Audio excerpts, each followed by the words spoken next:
This week in the Fancy Stitch Combo series, I'm going to show you how to do mock rib. It's a very cool stitch.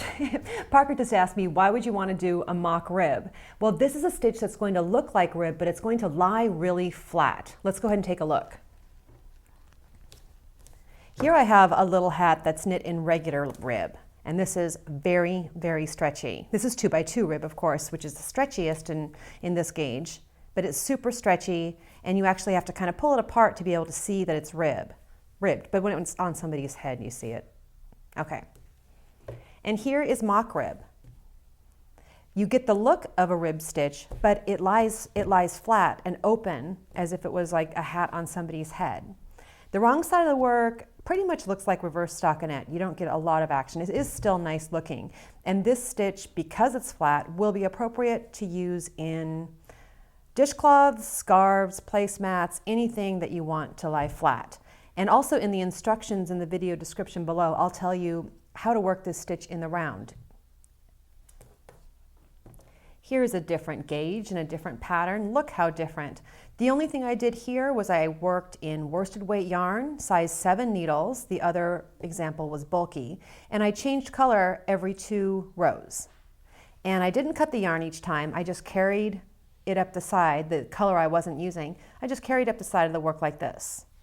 So it was really easy to work. I didn't have a ton of ends to weave in. And this is, as I like to say, a lot of bang for the buck. This is a really strong look out of a really simple stitch. Okay, let's get right to the stitch. This is using an even number of stitches cast on. You're just going to use the long tail cast on for it. And I purled 1 row. And I always like to do that. We're starting off with a right side row, and I think this side of the cast on is prettier than this side, and so I want this to be the right side of my work.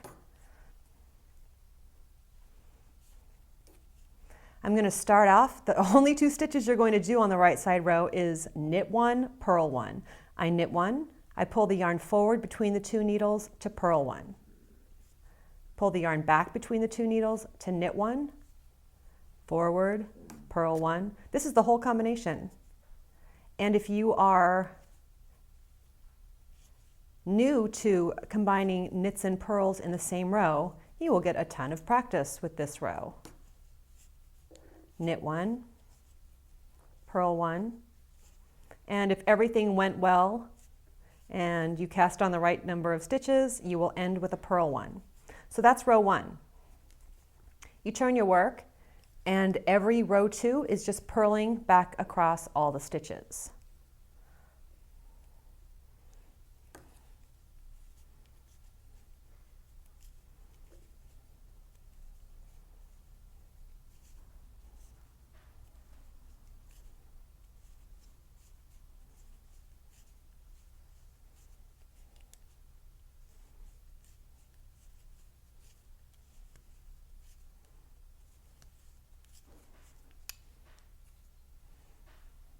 Okay, you see how quickly this works up? Look how much I have done already. I'm going to work 1 more row.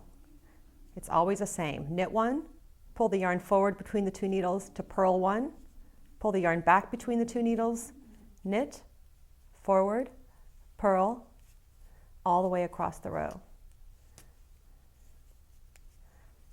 And if you're a thrower, meaning you let go of the yarn or the right needle each time, like this would be a good time to learn how to flick or to become a continental knitter, because all the yarning forward and yarning back ends up being slower if you are a right-handed thrower.